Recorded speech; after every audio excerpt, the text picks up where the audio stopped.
2025। दैनिक जागरण 22 अप्रैल 2025। तारीखें बदलती हैं, नाम बदलते हैं, पर बदलती नहीं तो सिर्फ और सिर्फ अखबारों में पढ़ी जाने वाली घटनाएं, जैसे चोरी, डकैती, बलात्कार, हत्या इत्यादि। रोजाना सब ज्यों का त्यों। माननीय अध्यक्ष महोदया जी, मैं माननीय गृह मंत्री जी से यह पूछना चाहूंगी, आखिर ऐसा क्यों और कब तक? माननीय अध्यक्ष महोदय जी, मैं आपके माध्यम से संसद महोदय के उलझनों को सुलझाने का प्रयास करूंगी। जैसे एक माँ अपने बच्चे को तंदुरुस्त बनाना चाहती है, उद्देश्य बहुत अच्छा है। इसके लिए वह उसे बादाम पीसकर दूध के साथ खिलाती है, परंतु बच्चा उसे पचा नहीं पाता, अतः परिणाम अच्छे नहीं होते। तब क्या करें? मात्र अच्छा उद्देश्य होने पर भी जब परिणाम अच्छे नहीं आए तब क्या करें? माननीय सदस्य, तब उद्देश्य न बदलिएगा मगर प्रक्रिया अवश्य बदलिएगा। कहने का तात्पर्य यह है कि समाज से अपराध खत्म हो और प्रदेश का भला हो। इसके लिए सरकार नए नए उपाय खोजती रहती है, जैसे शिक्षा का प्रसार, नशा निषेध, सामाजिक कुरीतियों जैसे कदम उठाते हुए अपने उद्देश्य प्राप्ति के पथ पर अग्रसर है।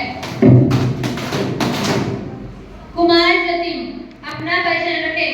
माननीय अध्यक्ष महोदया जी, महिला एवं बाल विकास मंत्रालय के अनुसार वित्त वर्ष 2024-14-15 से 2024-25 तक प्रधानमंत्री जी की प्रमुख बेटी बचाओ बेटी पढ़ाओ योजना के लिए कुल 740.18 करोड़ रुपए खर्च किए गए हैं, जिसमें से मीडिया वकालत के लिए 401.1 करोड़ रुपए खर्च किए गए हैं, जो कुल आय का 54% है। 54% एक बहुत बड़ा आंकड़ा होता है, जिसे अगर महिलाओं के स्वास्थ्य और शिक्षा जैसे क्षेत्रों पर खर्च किया जाता तो इस योजना को अत्यंत सफलता प्राप्त होती। तो मैं माननीय महिला एवं बाल विकास मंत्री जी से यह पूछना चाहता हूँ कि वे इस विषय में क्या कहना चाहेंगी। माननीय अध्यक्ष महोदय जी, मैं इस कदम के पीछे के उद्देश्य को स्पष्ट करते हुए कहना चाहूंगी कि बेटी बचाओ बेटी पढ़ाओ बालिकाओं के मूल्यांकन की दिशा में समाज में एक व्यवहारिक बदलाव लाने के लिए डिजाइन किया गया है। इसलिए जागरूकता और परिवर्तन पैदा करने के लिए प्रारंभिक चरणों में मीडिया की वकालत पर खर्च अधिक था और मीडिया की वकालत पर अभियानों के परिणाम के रूप में यह टैगलाइन इतनी लोकप्रिय हो गई है कि अब इसे निजी मामलों पर भी इस्तेमाल किया जाने लगा है और यह एक चर्चा का विषय भी बन गया है। माननीय अध्यक्ष महोदया जी, केवल टैगलाइन लोकप्रिय होने से इसे योजना का उद्देश्य प्राप्त नहीं किया जा सकता। वास्तविक उद्देश्य तभी पूर्ण हो सकता है जब लोग इसे अमल में लाएंगे। कथनी और करनी में बहुत अंतर होता है। तो अध्यक्ष महोदया, इस पर महिला एवं बाल विकास मंत्री क्या कहना चाहेंगी? माननीय अध्यक्ष महोदय जी, एक पुरानी कहावत है कि एक झूठ को अगर 100 बार दोहराया जाए तो वह भी सच लगने लगता है। जहां एक और यह कहावत नकारात्मक पहलू को दर्शाती है, वहीं दूसरी ओर यह भी दर्शाती है कि एक चीज का हमारे मस्तिष्क पर बार बार दोहराव गहरा प्रभाव डालता है। इसी प्रकार जब हमारी इस योजना के बारे में लोग बार बार जिक्र करेंगे तो वह उनके अंदर इसको जागरूक बनाने की चाहत भी आएगी। अब कुमार कार्तिक विशेष अधिकार हनन प्रस्ताव पेश करेंगे। माननीय अध्यक्ष महोदया जी, आज सुबह जब मैं सदन की ओर आ रहा था तो रास्ते में मुझे सादेबाज पुलिस वालों ने बिना किसी कारण के मुझे रोके रखा, जिससे मुझे व्यक्तिगत परेशानी ही नहीं अपितु सांसद की गरिमा को भी ठेस पहुंची है। माननीय अध्यक्ष महोदया, मैं इस बात से चिंतित हूँ कि जिस देश में संसद सदस्य के साथ ऐसा दुर्व्यवहार होता है, उस देश में आम जनता की इज्जत कैसे सुरक्षित होगी। माननीय अध्यक्ष महोदया, मुझे पूरा विश्वास है कि मेरे निजी कार्यों की भी जासूसी करवाई जा रही है। माननीय अध्यक्ष महोदया, यह एक सांसद के अधिकारों का हनन है। अतः मेरा आपसे अनुरोध है कि दोषी अधिकारियों के विरुद्ध सख्त से सख्त कार्रवाई की जाए। माननीय सांसदों को अपने ऊपर की जा रही गुप्तचरी का अंदेशा है। साथ ही उनके साथ किया गया अपमानजनक व्यवहार भी दुखद है। यह विशेष अधिकार हनन का गंभीर मामला है। महासचिव जी, इसकी शिकायत माध्यम से अवश्य कार्यवाही हेतु विशेष अधिकार समिति को भेज दिया जाए। जी अध्यक्ष महोदया जी, भेज दिया जाएगा। अब सभा पटल पर आवश्यक दस्तावेज रखे जाएंगे। माननीय इस्पात मंत्री जी। Honorable Speaker Ma'am, I beg to lay on the table a copy of Memorandum of Understanding between the Macon Limited and the Ministry of Steel for the year 2024-25 in both Hindi and English version.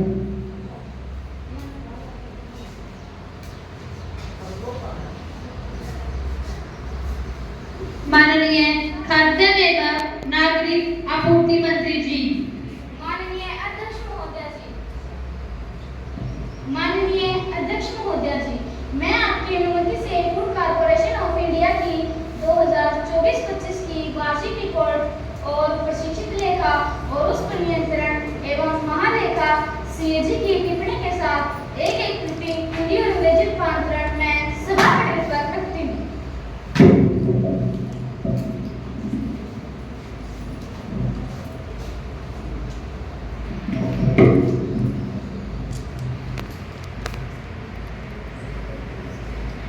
अब कुमारी दिशा काम रोको प्रस्ताव रखेंगी। अध्यक्ष महोदया जी, मैं खाद्य पदार्थों में मिलावट पर काम रोको प्रस्ताव पेश करने की अनुमति चाहती हूँ। अनुमति दी जाती है। धन्यवाद अध्यक्ष महोदया। मुंबई की धारावी में मिलावट के काले कारोबार का भंडाफोड़, 1000 लीटर नकली दूध चक, ड्राई फ्रूट में जयपुर में ड्राई फ्रूट में मिलावट, कपड़े रखने वाली डाई से बना दिया पिस्ता, राजस्थान में भूसा व चावल में कलर मिलाकर बना रहे हैं लाल मिर्च और धनिया पाउडर। अध्यक्ष महोदया, ऐसी ना जाने कितनी ही खबरें रोज सुनने में आती हैं। अब जब त्योहार दरवाजे पर दस्तक दे रहे हैं तो ऐसे में फेस्टिव सीजन को देखते हुए मिलावटखोर और भी सक्रिय हो गए हैं। वर्तमान समय में धनार्जन की ओर और नैतिकता का पतन, इन दोनों कारणों से मिलावटी माल बनाने व बेचने का कारोबार असीमित रूप से बढ़ रहा है और इसमें जनता के स्वास्थ्य के साथ भी खिलवाड़ हो रहा है। यदि यह करना कानूनी दृष्टि से अपराध है, फिर भी चोरी छिपे यह दूषित धंधा धड़ल्ले से चल रहा है। मिठाइयों का तो सारा व्यापार ही मिलावट से अटा पड़ा है। इसमें शुद्धता की आशा करना अपने आप को धोखा देना है। तो मैं सरकार का ध्यान इस बढ़ती मिलावट की ओर आकर्षित करना चाहूंगी और यही कहना चाहूंगी कि बचपन में मिला स्वाद जहन से जाता ही नहीं, परंतु क्या करें जनाब, मिलावट के बगैर कुछ आता ही नहीं। मेरा आपसे अनुरोध है कि बढ़ती मिलावट पर चर्चा करने के लिए सदन की आगे की कार्रवाई को रोक दिया जाए। इस प्रस्ताव पर चर्चा करवाई जाए। माननीय सांसदों, कुमारी दिशा ने मिलावट पर काम रोको प्रस्ताव रखा है। जो सांसद इसके पक्ष में है, कृपया अपना हाथ उठाकर सहमति दे सकते हैं।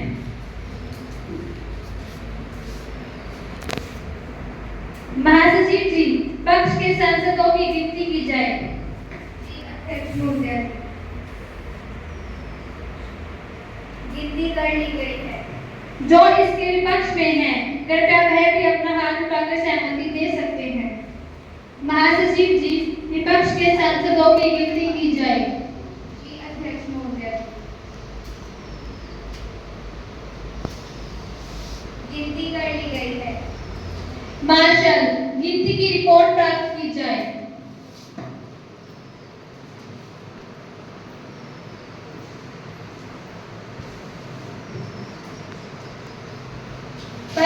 प्रस्ताव के पक्ष में 10 और विपक्ष में 40 सदस्य हैं। ना वालों का बहुमत है, ना वालों का बहुमत है, ना वालों का बहुमत है। अतः प्रस्ताव को रद्द किया जाता है। अध्यक्ष महोदया जी, सरकार बहुमत के दम पर बहस करने से बच रही है। बहस न करवाकर सरकार अपनी नाकामयाबियों को छिपाना चाहती है। सभी सांसद संसद की गरिमा बनाए रखें और अपना स्थान ग्रहण करें। माननीय अध्यक्ष महोदया, सरकार इस मुद्दे पर बेहद गंभीर है। स्वास्थ्य विभाग की ओर से मिलावटखोरी पर अंकुश लगाने के लिए सैंपल लेने का अभियान भी चलाया गया है। केंद्र सरकार ने food safety and standard regulation के तहत सभी दुकानदारों के लिए पंजीकरण अनिवार्य कर दिया गया है। इसके अलावा ग्राहकों को भी किसी भी दुकान से सामान खरीदने अथवा उसकी शुद्धता की जांच कराने का भी पूरा अधिकार दिया हुआ है। मिलावट को रोकने के लिए सरकार बेहतर से बेहतर कदम उठा रही है। अतः सदन को इसके लिए काम रोकने की आवश्यकता नहीं है। अब विधायी कार्य शुरू होता है। माननीय ऊर्जा मंत्री विधेयक का पूर्ण स्थापन करेंगी। अध्यक्ष महोदया जी, मैं ऊर्जा संरक्षण संशोधन विधेयक 2001 में संशोधन के पूर्ण स्थापना करने की अनुमति चाहती हूँ। प्रश्न है, क्या ऊर्जा संरक्षण अधिनियम 2001 में संशोधन के लिए विधेयक पूर्ण स्थापन करने की अनुमति प्रदान की जाए? जो इसके पक्ष में है कृपया अपना हाथ उठाएं। महासचिव जी, पक्ष के सांसदों की गिनती की जाए।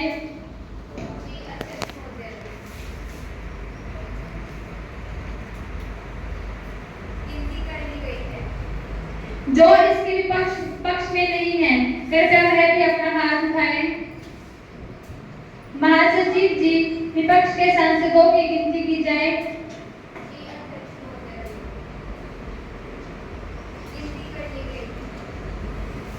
मार्शल, गिनती की रिपोर्ट प्राप्त की जाए।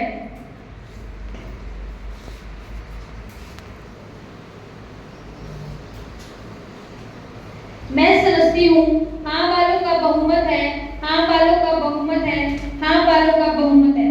अतः ऊर्जा संरक्षण अधिनियम 2001 में संशोधन के लिए विधेयक पूर्ण स्थापन करने की अनुमति प्रदान दी जाती है। विधेयक का दूसरा वाचन शुरू होता है। धन्यवाद अध्यक्ष महोदया जी। ऊर्जा का संरक्षण मानव अस्तित्व का एक अनिवार्य पहलू है। हमारे पास पृथ्वी पर ऊर्जा की सीमित आपूर्ति है और इसे पुनर्जीवित करने में लंबा समय लगता है। इसीलिए हमारी भावी पीढ़ियों को इसे उपलब्ध करवाने के लिए इसका संरक्षण करना अति आवश्यक है। ऊर्जा संरक्षण संशोधन विधेयक 2025 का मुख्य उद्देश्य देश में जीवाश्म ईंधन बिजली की खपत को कम करना है और ऊर्जा संरक्षण विधेयक में संशोधन से वाणिज्यिक और औद्योगिक क्षेत्र में ऊर्जा दक्षता गतिविधियों को बढ़ावा देना है। ऊर्जा संरक्षण संशोधन 2001 में प्रस्तावित संशोधन इस प्रकार है। कागज बदल प्रमाण पत्र जारी कर स्वच्छ ऊर्जा उपयोग के प्रयासों को प्रोत्साहन देना, निजी क्षेत्र को जलवायु कार्यवाही के लिए आकर्षित करने हेतु स्वच्छ ऊर्जा उपयोग के लिए कार्बन क्रेडिट्स जैसे अतिरिक्त प्रोत्साहन के ऊपर विचार करना, औद्योगिक इकाइयों या किसी प्रतिष्ठान उपयोग की जाने वाली नवीकरणीय ऊर्जा के न्यूनतम हिस्से को परिभाषित करना। यह खपत सीधे अक्षय ऊर्जा स्रोत के माध्यम से की जा सकती है। मूल रूप से ऊर्जा दक्षता ब्यूरो जैसे अधिनियम के तहत स्थापित संस्था को सुदृढ़ बनाने और इसके सदस्यों की संख्या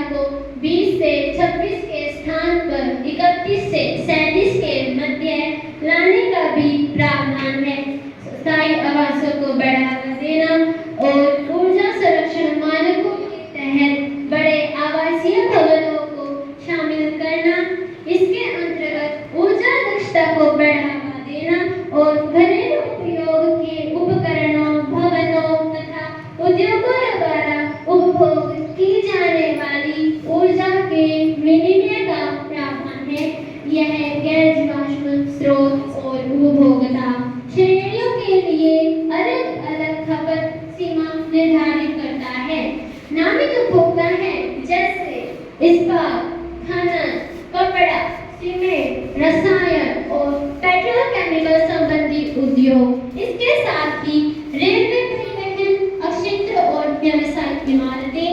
इस संशोधन विधेयक के कानून बनने से हमारे पर्यावरण को बहुत लाभ होगा, क्योंकि हमारा पर्यावरण स्वच्छ बनेगा, क्योंकि कार्बन डाइऑक्साइड का उत्सर्जन कम होगा, जिससे पर्यावरण स्वच्छ बनेगा।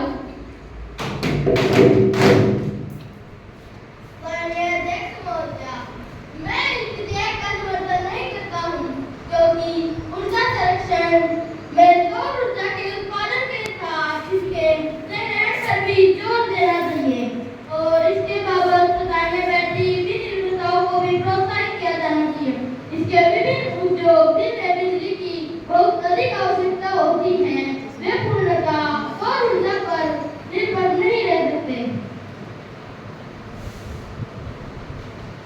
माननीय अध्यक्ष महोदया जी, इस संशोधन के द्वारा सरकार का उद्देश्य जीवाश्म ईंधन के माध्यम से भारत की बिजली की खपत को कम करना है और इस तरह देश के कार्बन फुटप्रिंट को भी कम करना है।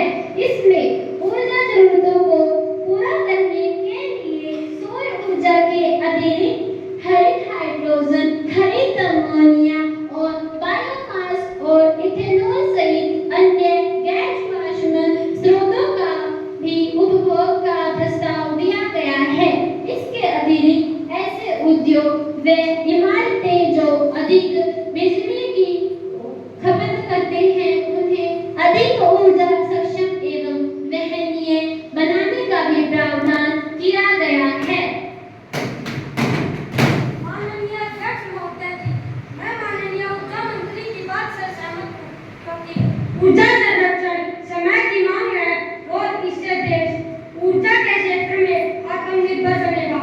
घटते जीवाश्म ईंधन और जलवायु परिवर्तन जैसी गंभीर चुनौतियां हैं, जिसके लिए ऊर्जा संरक्षण आवश्यक है।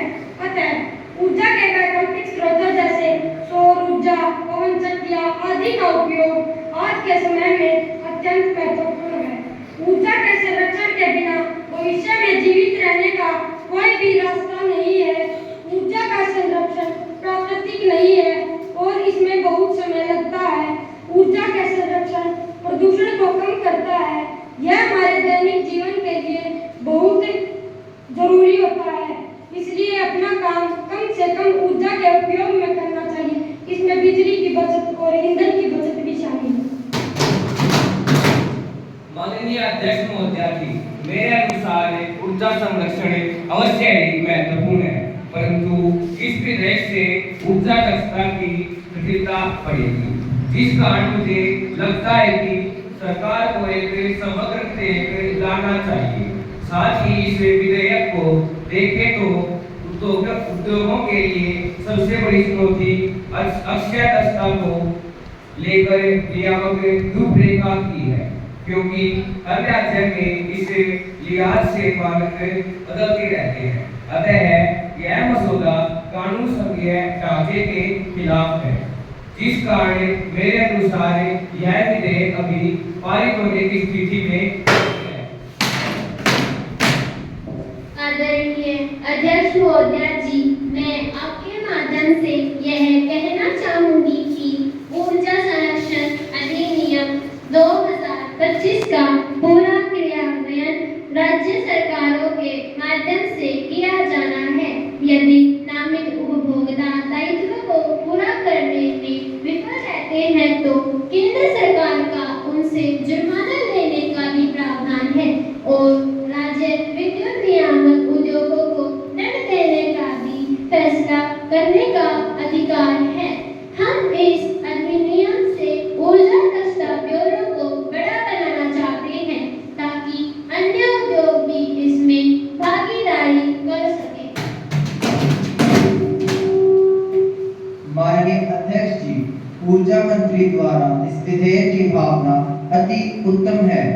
इसके माध्यम से सरकार पर्यावरण की रक्षा के साथ ही ऊर्जा उत्पाद में आत्मनिर्भर बनने की दिशा में काम करेगी। हम जो पेट्रोलियम उत्पाद का आयात करते हैं उसके स्थान पर वैकल्पिक ऊर्जा का उपयोग करेंगे तो पेट्रोलियम उत्पादों के आयात पर हमारी निर्भरता कम होगी। दुनिया तेजी से बदल रही है और ऐसे में हर देश को यह समझ आ गया है कि उन्हें इस दिशा में कदम उठाना होगा। अतः भावी पीढ़ियों की ऊर्जा आवश्यकताओं से समझौता किए बिना वर्तमान की जरूरतों को पूरा करने के लिए हमें भी ऊर्जा संरक्षण में कदम अवश्य बढ़ाना चाहिए। आदरणीय अध्यक्ष महोदया जी, मैं उन सभी सदस्यों की आभारी हूँ जिन्होंने इस मुद्दे पर रचनात्मक टिप्पणी दी और उन सभी के सुझावों का आदर करती हूँ। महोदया, पेरिस में हुए संयुक्त राष्ट्र के अंतर्राष्ट्रीय जलवायु परिवर्तन सम्मेलन में भारत ने तय किया था कि वह 2030 तक बिजली की उत्पादन क्षमता को 40% अक्षय ऊर्जा और स्वच्छ ऊर्जा वाले क्षेत्र में परिवर्तित कर देगा। महोदया, भारत ने इस उद्देश्य को 2024 में ही पूरा कर लिया है। अक्षय ऊर्जा उत्पादन के लक्ष्य को प्राप्त करने में देश ने जो कुछ हासिल किया है वह बड़ी बड़ी अर्थव्यवस्थाएं भी नहीं कर सकती हैं। अगर हम इसी हौसले के साथ आगे कदम बढ़ाते रहे तो वह दिन दूर नहीं जब हमारा प्यारा भारत देश ऊर्जा संरक्षण में भी आगे होगा और इसे सफल बनाने में उस दिशा में एक महत्वपूर्ण कदम उठाएगा। ऊर्जा संरक्षण संशोधन का लागू होना, अतः मैं आप सभी से इस प्रस्ताव को पारित करने का निवेदन करती हूँ। रिस्पेक्टेड मेंबर्स, इस विधेयक पर काफी लंबी चर्चा हो चुकी है, अतः इसकी चर्चा को यही विराम दिया जाता है। इसका तृतीय वाचन अगले दिन होगा। तब तक सदन की कार्यवाही स्थगित की जाती है।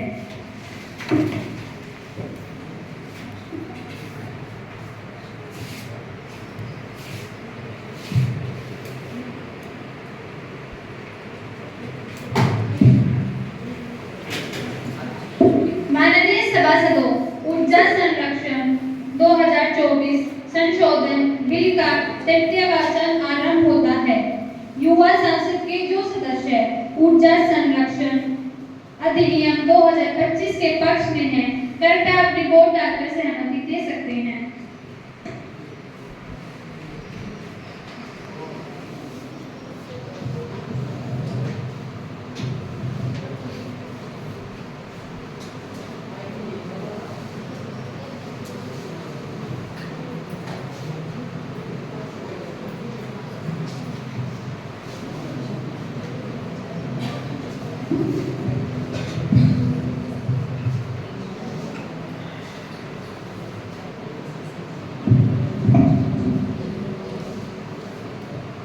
महासचिव जी, पक्ष के सांसदों की गिनती की जाए। अध्यक्ष महोदय।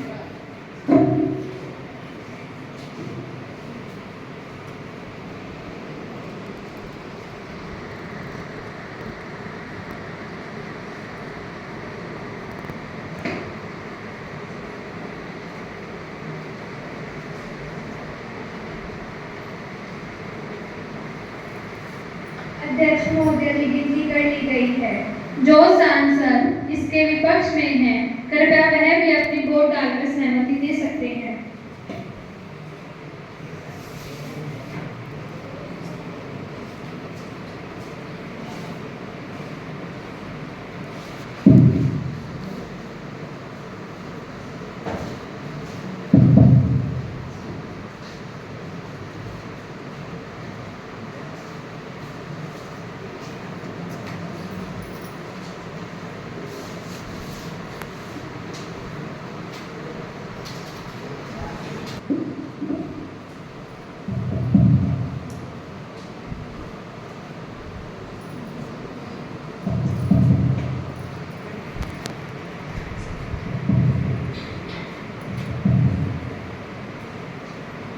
अध्यक्ष महोदया गिनती कर ली गई है। मार्शल, गिनती की रिपोर्ट प्राप्त की जाए।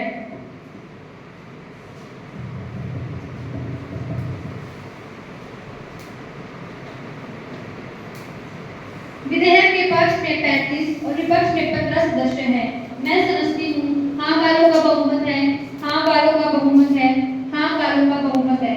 अतः विधेयक पारित किया जाता है।